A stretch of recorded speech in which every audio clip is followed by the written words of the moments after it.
여러분 안녕하십니까? 백선혜입니다. 10월 28일 수요일 장전 브리핑 출발하겠습니다. 뉴욕 시장은 엇갈렸습니다. 코로나19의 그림자는 시장에서 사라지지 않고 있습니다. 점차 그 색이 짙어지는 모양새인데요. 재확산 우려감이 부각되면서 시장은 힘을 내지 못했습니다. 기술주에서만 상승이 나타나면서 나스닥만 올랐는데요. 자세한 지수 상황 살펴보겠습니다. 다우지수의 그래프는 장 초반 플러스를 터치하기도 했는데요. 하지만 대체로 마이너스를 유지했습니다. 블루칩 클럽인 다우지수는 0.8% 하락세 보였습니다. 27,463선에 마쳤고요. 대형주 위주의 S&P 500 지수는 장중 변동성이 컸습니다. 플러스와 마이너스를 계속 넘나들었는데요. 종가 기준으로 0.3% 내림세 나타냈습니다. 3,390선에 마감했습니다.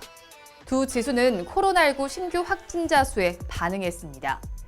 반면 기술주 중심의 나스닥 지수만 상승했는데요. 등락이 있기는 했지만 우상향 추세를 보였습니다. 0.64% 오른 11,431선의 종가 형성했습니다. 먼저 글로벌 코로나19 재확산세가 문제입니다. 미국에서는 올 봄에는 동부, 여름에는 남부가 코로나19 사태의 진앙지였습니다. 하지만 지금은 중서부가 핫스팟으로 떠올랐습니다. 백악관의 데보라 벅스 조정관은 전날 핫스팟인 노스다코타주를 방문했는데요. 지난 24시간 동안 지켜본 결과 이 지역의 마스크 착용률은 내가 본 어느 곳들보다도 낮다고 말했습니다. 일부 지역에서는 의료시설 부족 현상까지 나타나고 있습니다.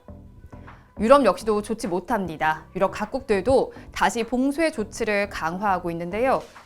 에마뉘엘 마크롱 프랑스 대통령은 대국민 연설을 통해서 더 엄격한 봉쇄 조치를 발표할 것이라는 소식이 전해졌습니다. 대선도 문제입니다. 요즘 시장에 큰 불확실성으로 자리 잡고 있는데요. 이제 일주일도 채 남지 않은 시점입니다. 트럼프 대통령은 조 바이든 후보와의 격차를 점차 줄이고 있습니다. 위스콘주는 오는 11월 3일 선거일 기준 엿새우까지 접수된 우편 투표 용지까지 포함해서 개표하겠다는 방침을 밝혔는데요. 연방 대법원은 기각 판결을 내렸습니다. 민주당과 조 바이든 후보 지지자들은 우편 투표에 적극적인 성향을 보이는데요. 따라서 이번 판결은 바이든에게 불리할 것이라는 분석이 지배적입니다. 커먼웰스 파이낸셜 네트워크 투자 운용의 브라이언 프라이스 본부장은 가장 큰 위험은 선거 결과가 경합으로 나오는 것으로 다음 주 화요일 밤에 승자를 알지 못하는 것이라고 말했는데요. 투자자들이 투자 자금을 일부 빼거나 위험 회피 수단을 늘리고 있다고 본다고 전했습니다. 대형 기술주가 강세를 보이면서 나스닥 지수에는 힘을 실어줬습니다. 애플과 아마존, 페이스북, 테슬라 모두 1% 넘게 올랐습니다. 코로나19 수혜주인 아마존은 2.4% 올랐고요. 줌은 4.9% 크게 올랐습니다. 마이크로소프트는 실적 발표를 앞두고 정규장에서 상승했고요. 장 마감 후에도 호실적을 발표하면서 시간 외 거래에서도 오름세 보였습니다. 어제 종가 기준으로 1.51% 상승 마감했습니다. 어제 발표된 내구재 주문 결과치는 좋았습니다. 내구재는 3년 이상 사용할 수 있는 제품을 말하는데요. 내구재 주문은 미국 경기에 선행하는 지표입니다. 9월 미국의 내구재 주문 실적은 지난달보다 1.9% 증가했습니다. 지난 직계치인 0.4%보다 크게 높아졌고요.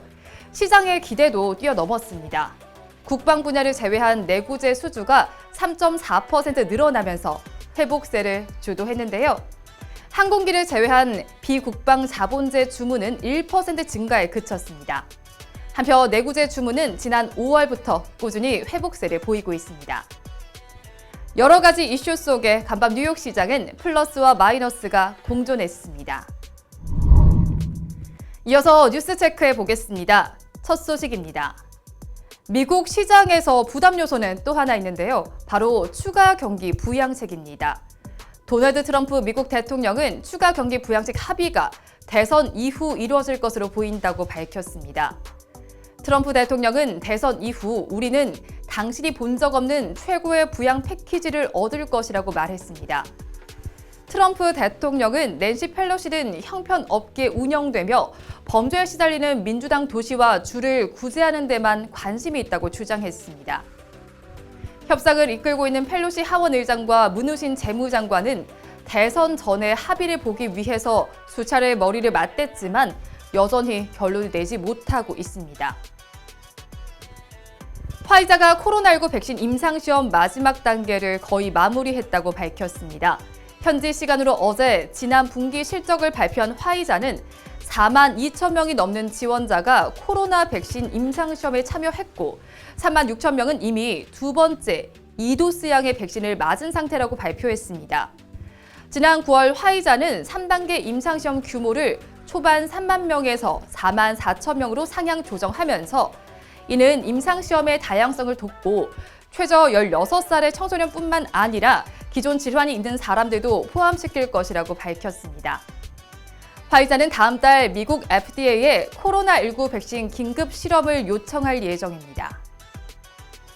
코로나19 재확산 충격으로 고꾸라졌던 소비자 심리 지수가 대폭 반등했습니다. 사회적 거리두기 조치가 1단계로 완화되면서 꽁꽁 얼어붙었던 소비 심리도 되살아난 것으로 풀이됩니다. 10월 소비자 심리 지수는 91.6으로 나타나는데요. 코로나19가 본격 확산되기 직전인 지난 2월 이후 8개월 만에 가장 높은 수준입니다. 이 상승폭은 글로벌 금융위기 여파로 추락했다가 반등한 2009년 4월 이후 11년 6개월 만에 가장 컸습니다. 소비자 심리 지수는 경제 전반에 대한 소비자의 인식을 보여주는 지표인데요. 지표가 기준선인 100을 웃돌면 경제 상황에 대한 소비 심리가 과거 평균치보다 낙관적임을, 밑돌면 비관적임을 의미합니다. 국민연금이 LG화학 물적 분할 안건에 반대표를 던지기로 결정했습니다.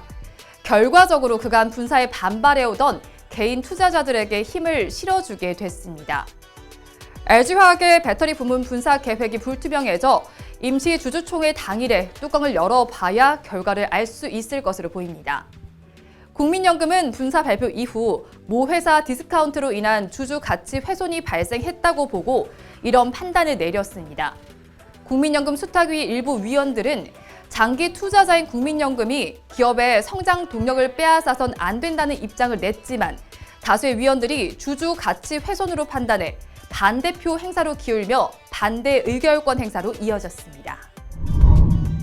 다음으로 환율 보겠습니다. 달러 인덱스는 안전자산 선호 심리에 강보합권에 들었습니다.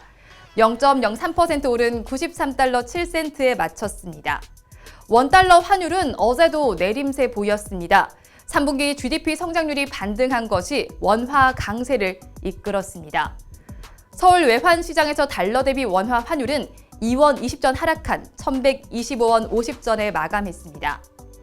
NDF 역외 환율이 1,129원대로 마친 것을 감안하면 오늘 원달러 환율은 3원 정도 상승 출발이 예상됩니다. 끝으로 오늘 이슈앤 테마입니다. 그린 뉴딜 엑스포가 개최됩니다. 오늘부터 30일까지 서울 동대문 디자인 플라자에서 진행됩니다. 정부의 그린 뉴딜 정책에 발맞춰 진행되는 행사인데요. 녹색 산업의 성장과 에너지 전환을 통한 저탄소 경제 사회로 전환, 산업 측면에서의 수소 생태계 구축 등에 대해 소개합니다. 수소차와 풍력 에너지, 태양광 에너지 테마 살펴보시기 바랍니다. KT는 디지털 X 서밋 2020을 개최합니다. 서울 그랜드 인터컨티넨탈 파르나스 호텔에서 진행되는데요. 국내외 디지털 전문가들이 함께 디지털 트랜스포메이션의 인사이트를 교환하는 자리입니다. 올해 처음으로 진행되는 행사로 온라인으로 실시간 중계됩니다. 오늘 KT도 관심 가지시면 좋겠습니다. 게임 관련 소식도 있습니다. 카카오 게임즈는 MMORPG 엘리온의 미디어 쇼케이스를 개최합니다. 오늘 오전 11시에 진행되는데요. 오픈 일정과 콘텐츠 소개 등 다양한 정보가 공개됩니다. 또 NC소프트는 신작 모바일 MMORPG 트릭스터 M의 사전 예약을 시작합니다. 두 종목도 체크해 보시기 바랍니다. 오늘은 12개 기업이 실적을 발표합니다. JB금융지주와 SK네트워크스, LG이노텍, LG하우시스, LCTC 현대산업개발, S-오일, 동아ST, 아모레퍼시픽, 아모레G, 서울 바이오시스, W게임즈, 그리고 OCI가 실적을 내놓습니다. 또 정오에는 8월 인구 동향과 9월 금융기관 가중 평균 금리가 발표됩니다. 하나씩 짚어보시기 바랍니다. 오늘도 좋은 하루 보내시기 바랍니다. 함께해 주신 여러분 고맙습니다.